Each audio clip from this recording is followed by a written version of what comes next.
السلام عليكم، ازيكم عاملين ايه؟ يا رب تكونوا بخير. وفيديو جديد وزمن الماضي البسيط The past simple tense، ممكن اقول عليه simple past tense. زمن الماضي البسيط ابسط كتير جدا من زمن المضارع البسيط. زي ما قلنا قبل كده هنتكلم في 3 محاور: التكوين، الاستخدام، السؤال، والنفي. خلي بالك لو ركزت في حلقة النهاردة هتبقى بداية رائعة جدا انك تفهم القواعد صح وما تتلخبطش تاني، ومش هتبقى عقدتك. يعني ايه الماضي البسيط واستخدمه ازاي؟ خلي بالك في ناس كتير جدا بتتلخبط ما بين الماضي البسيط وازمنة الماضي التانية. ركز على الكلام الجاي. ما هو الماضي البسيط؟ هو حدث في الماضي في وقت وزمن محدد. يبقى هو حدث في الماضي في وقت محدد وزمن معين، واحط تحت كلمة زمن معين ووقت محدد 500 خط. يعني مثلا لو قلت انا اتخرجت من جامعة القاهرة ووقفت على كده واستخدمت زمن الماضي البسيط، يبقى انا كده غلطان، الجملة مش صح. امال الصح ايه؟ لازم يبقى في وقت محدد وزمن معين. لازم احدد الوقت والزمن بتاع الحدث. يبقى التركاية في الزمن ده لازم الوقت يكون محدد والزمن يكون معين. يعني الحدث ده الشهر اللي فات، الاسبوع اللي فات، السنة اللي فاتت، وقت محدد وزمن معين.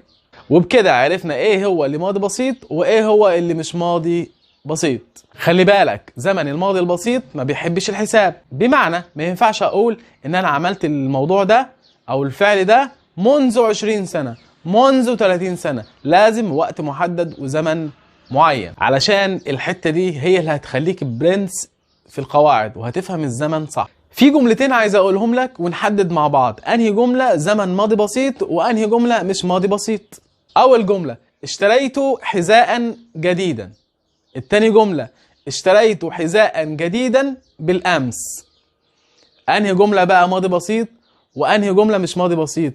سامعك اللي بتقول الجملة التانية. فعلا الجملة التانية، علشان الوقت محدد. اشتريت حذاء جديدا بالامس، الوقت هنا محدد والزمن معين. بص علشان ما اطولش عليك، زمن الماضي البسيط بيتكون من ايه؟ بيتكون من التصريف الثاني للفعل. يعني ايه؟ يعني الفعل في صورته الاولى مع اضافة دي او اي دي او اي اي دي مع الافعال المنتظمة. بالمناسبة في نوعين من الافعال عندنا: افعال منتظمة وافعال شاذة. في الافعال المنتظمة هنضيف يا اما دي يا اما اي دي يا اما اي اي دي حسب الفعل نفسه. اما الافعال الشاذة فتحفظ كما هي. وبكده 3/4 القاعدة خلص.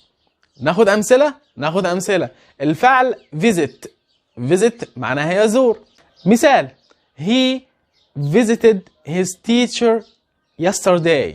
he visited his teacher yesterday. هو زار معلمه بالامس. بنلاحظ هنا في الجملة المكتوبة ان احنا حطينا اي دي للفعل علشان الزمن هنا ماضي بسيط past simple tense. نفس الجملة لو عايز اقول هو بالفعل زار معلمه بالامس، اقول he did. جبنا ايه بقى؟ جبنا did هنا. he did visit his teacher yesterday. he did visit his teacher yesterday. واحد منكم هيقول ازاي يا مستر ما حطيناش اي دي للفعل هنا؟ ده مش ماضي بسيط. ازاي؟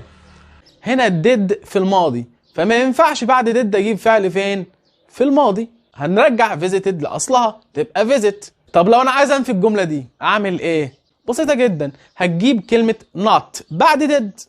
هتقول he did not visit his teacher yesterday. he did not visit his teacher yesterday. واحد منكم هيقول يا مستر اعمل لنا سؤال للجمله اللي فاتت دي. هنعمل ايه بقى؟ هنقدم did على الفاعل واقول did he visit his teacher yesterday؟ هل هو زار معلمه بالامس؟ السؤال ده ممكن نجاوب عليه ازاي؟ هنجاوب عليه بيس او نو. يس او نو. لو الاجابه بنعم هقول yes he did. yes he did. ولو الاجابه بلا اقول no he didn't. no he didn't.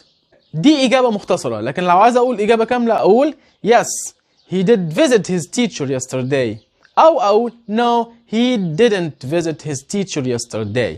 مثال تاني. She went to school yesterday. She went to school yesterday. أثبتها إزاي؟ أقول she did go to school yesterday. هي بالفعل راحت المدرسة امبارح. أنفيها أقول she didn't go to school yesterday. هي لم تذهب إلى المدرسة بالأمس. السؤال هنقدم did على الفعل. أقول did she go to school yesterday؟ للإجابة أقول yes she did أو no she didn't.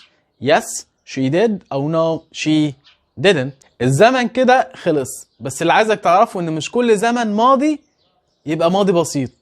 ولو عندك سؤال اكتبه في التعليقات وأنا هرد عليه. وفي الآخر لو عجبك الفيديو ما تنساش تشترك في القناة. سلام.